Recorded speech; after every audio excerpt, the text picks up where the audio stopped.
Bookish Babes, and welcome to my book nook.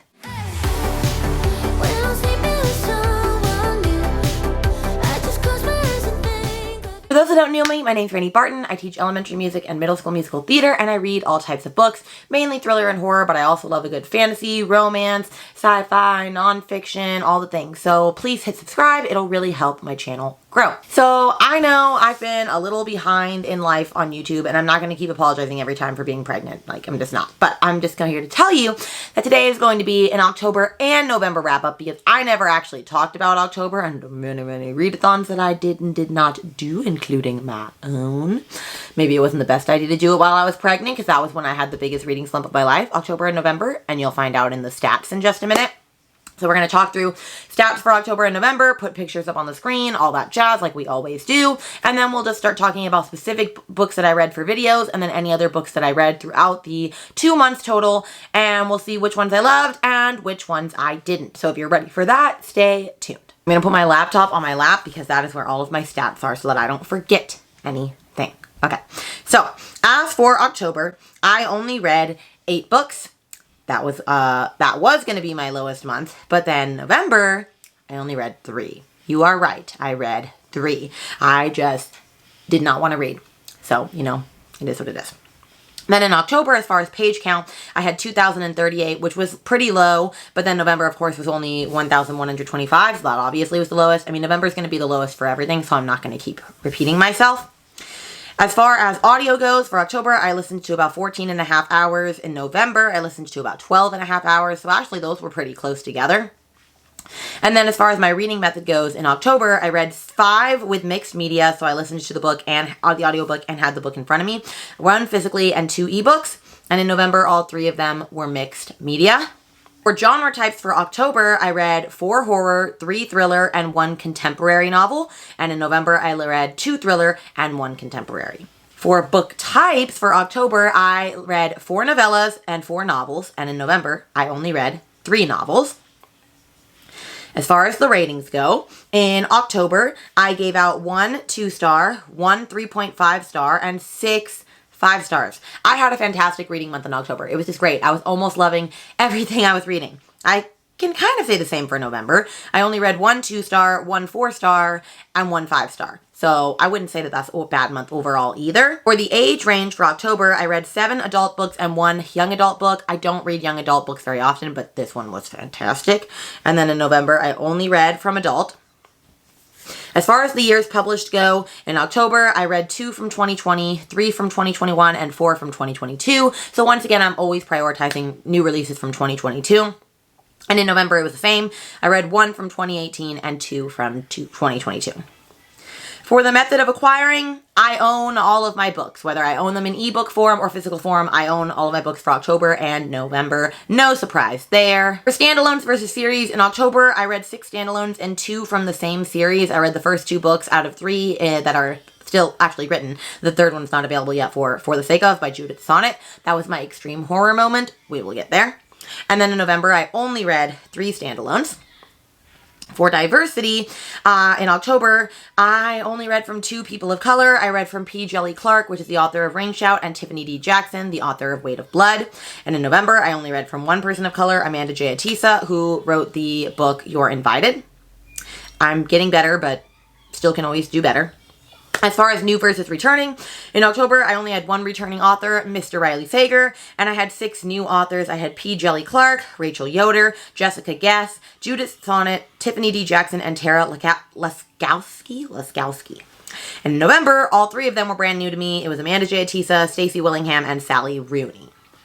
Okay, so those are all of my stats. Now we are going to dive into the 1 reading vlog that I did within the 2 months. Yep, you heard me. The 1 reading vlog. And then we'll talk about all the other books and what happened with all my read-alongs and all the things. So the 1 reading vlog that I did in October was for Happy Haley-ween by my queen, Haley Hughes. It was her read-along, which I should have read her. I should have worn her shirt for this. Poor planning on my part, but it's fine.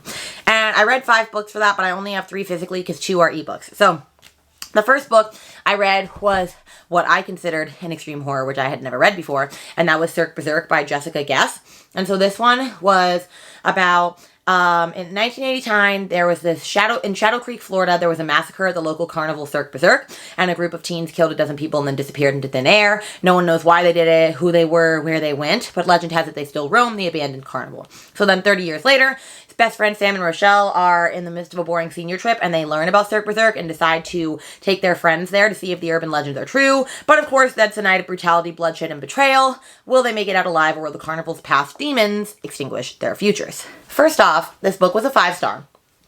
It was fantastic. I could not put it down. I was having so much fun with it. And I learned that all of the bloody descriptions were not actually too overbearing for me, because I don't always view all of the books or all of the scenes in my head. Like, I don't have a movie reel going on in my mind. I have like clips of movies going on in my mind, and I can shut it off when I want to, which my mom does not understand, but it is what it is. So that was good. There was also a huge twist towards the beginning that I was not expecting, and it made it so much better. So this book was great. If you want a short and sweet little like horror like slasher, this is the book for you. I loved the ending. It's only about 165 pages. Like I said, I read it in a day. I had such a great time with it. Then the next book that I read for that reading vlog, I believe was supposed to be from a person of color, and so I chose Tiffany D. Jackson, and I read The Weight of Blood, which is her Carrie retelling. And I've never read Carrie by Stephen King, so I can't tell if she did it justice or not. I've heard she did it justice. However, this was a 5-star. I loved this book. It was so good. I just have nothing bad to say about this book. Like, it was fantastic. So if you don't know what this one is about, it's about Maddie Washington. She's always been, Maddie Washington, she is black, but she is white passing, and she always like straightens her hair so that nobody knows that she is part black, or that she is not fully black, but fairly black. And then one day it rains and it gets her hair wet and her curls come out and it turns into an afro, and everyone realizes that she's black and they start making fun of her more. And this only takes place, I believe, in like the 80s, and they still have segregated proms, like black prom, white prom. And so anyway, she ends up getting bullied. A bullying video comes high and she has to deal with that. But then the lead quarterback asks her to be his date for prom. And then of course stuff ensues, and then she has like freaky powers, and you know, like the killing begins at the prom. So this was great. I loved that there was a podcast element in it. And so the podcast basically was like after the fact, and it was like, where's Maddie now? What do you think are the events that happened to lead to like this brutal like murder? And so like, and whenever it is a podcast, the audiobook does a great job of actually making it sound like one. So I highly recommend the audiobook if you're going to read this. But like I said, this book was just so good. Even though it was YA, I had the best time with it. I can't wait to read more from her. Like, this was stunning. Knocked it out of the park. Had a great time with it. If you have not made the time to read it yet, I highly recommend that you do. Next 2 books that I read for this were not expected and were not planned at all. So during Haley-ween, I got to be one of Haley's people that was on the screen with her for sprints. And the other person on the screen was Ashley, and she was reading For the Sake of by Judith Sonnet, because that's one of Haley's favorite extreme horrors. And I just couldn't be left out. I was feeling FOMO for real, and so I picked it up. And then I picked up the second one because we got obsessed. So I read For the Sake of 1 and 2. And those were some of the most terrifying books I've ever read. I still can picture the final scene of the second one in my head. It is that morbid. Like, if I was to tell you it, you would be like, oh my gosh, like that will stick in your head forever, and it's not a great thing to have stuck in your head. But they were so good. They did what they were intended to do, and extreme horror is to shock or offend you. So I'm not going to recommend this book to the masses, because if you don't want to be shocked and you don't want to be offended, then maybe this book is not for you, because like I said, it is extreme horror. Like, extreme things are happening to people, like torture and all this stuff. So if you're not about that, don't read it. But I thought it was great. I loved the story. I loved all of it. It's basically like, what would you do to save someone in your family? Like, for the sake of, like, what would you do? How far would you be willing to go? And it's like a game show type-esque thing. Fan-freaking-tastic. 5 stars for both.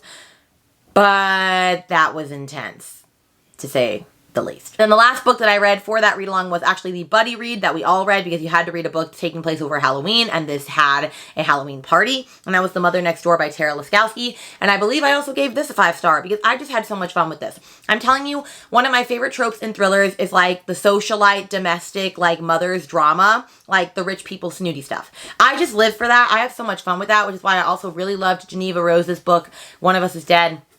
And there was another book I read this year that I absolutely loved. This was all just like rich mommy drama, and I could not get enough of it. And so basically there's this Halloween block party that's like the main attraction of the entire year on Ivy Woods Drive. And there's the Ivy 5, only there's actually only 4 of them, and no one knows why the 5th Ivy person left.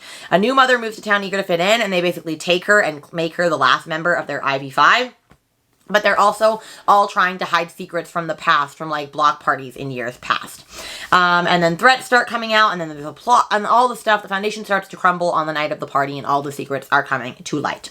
And it had some good twists and turns. It basically switched back and forth between present day and like this many days till Halloween. And you hear like the evil character like having a little monologue spiel for like 2 pages, and then you move on to the next thing, and you don't find out who like that evil villain is until the end. But like I said, if you want like a fun, like no nonsense, mommy socialite drama book, this is for you. And it's Halloween vibes, so even better. I just had so much fun with it. I definitely liked it. I would pick up another book by this author for sure. Is it like the best thing I've ever read? No. Do I even remember all that happened in it? No. But the vibes were there, y'all. The vibes were there. Then I had said that I was going to do a couple other readathons, including I was going to do Hallow Weekend, which was hosted by like Lexi and Michelle and Sav and a bunch of other people. I did not do that. I think I read on this list 1 book for that. And the 1 book I read for their read-along was a novella, and it was Ring Shout by P. Jelly Clark. So, if you don't know what this one is about, it's in 1915, the birth of a nation cast a spell across America, making the clans ranks and drinking deep from the darkest thoughts of white folk. So all across the nation they ride, spreading fear and violence among the vulnerable. They plan to bring hell to earth, but even Ku Kluxes can die. Standing in their way is Marcy Boudreaux and her fellow resistance fighters, a foul-mouthed sharpshooter and a Harlem hellfighter. Armed with blade, bullet, and bomb, they hunt their hunters and send the clan's demons straight to hell. But something awful's brewing in Macon, and the war on hell is about to heat up. Can Marcy stop the clan before it ends the world? And my number 1 thing, this was 5 stars by the way, is listen to the audiobook. The audiobook is fan-freaking-tastic. This is probably the best audiobook I've ever listened to in my entire life. Between their accents, there's singing in this, like black gospel hymns, like this. Oh, it was so good. Like, please do yourself a favor and get the audiobook if you're going to listen to this. Now, this book is a really quick read. It's only like 170 pages, and it's literally about the Ku Klux, like, being, like, killing. I mean, it's like supernaturally almost in a sense, and then they basically go to war, like the 5 of these kids against the whole Ku Klux Klan. And it's very political, and like it has a lot to say. Like the themes and the messages in this are so important. I just had this so much fun. I mean, literally the tagline is, in America, demons wear white hoods. So they're basically like demons. Oh, I loved this book. It was so good. His writing was so good. And like I said, this is just also a funny book. But this audiobook solidified it for me. So if you were thinking of picking this up, please pick this up. You will not regret it, but if you don't get the audiobook, you will regret it. Then we have my readathon, Hocus Pocus readathon. Pretty sure I only read 1 or 2 for that. You know, it's just not the time to do a readathon when you're pregnant. I've learned that it is what it is. We try better for next year. So let me grab the 2 that I read for my own readathon. The first prompt, I believe, was to read a book that takes place at night, and so I read Survive the Night by Riley Sager. And I must say, this book, okay, the book itself is not good. Like, the plot is awful, and, like, the ending is stupid as hell. But the vibes were there. But still, I gave it a 2-star because I just couldn't overlook how bad the book is in itself. And if you have not had this ruined for you yet, I'm not going to do it here. But it's about this girl named Charlie, whose best friend was murdered in college by, like, the campus killer. And so she decided to get away from it all, and she's going to move back home. And so she finds on this ride board this guy named Josh that is driving basically past her town, and she decides to go home, however long it is, with him overnight. And so they leave at night, but then the longer she sits in the seat next to him, she realizes that she's probably in the car with the campus killer. And so the whole thing is she going to make it? Is she going to survive the night, essentially? And the way this ended, I was just so mad. Like, no.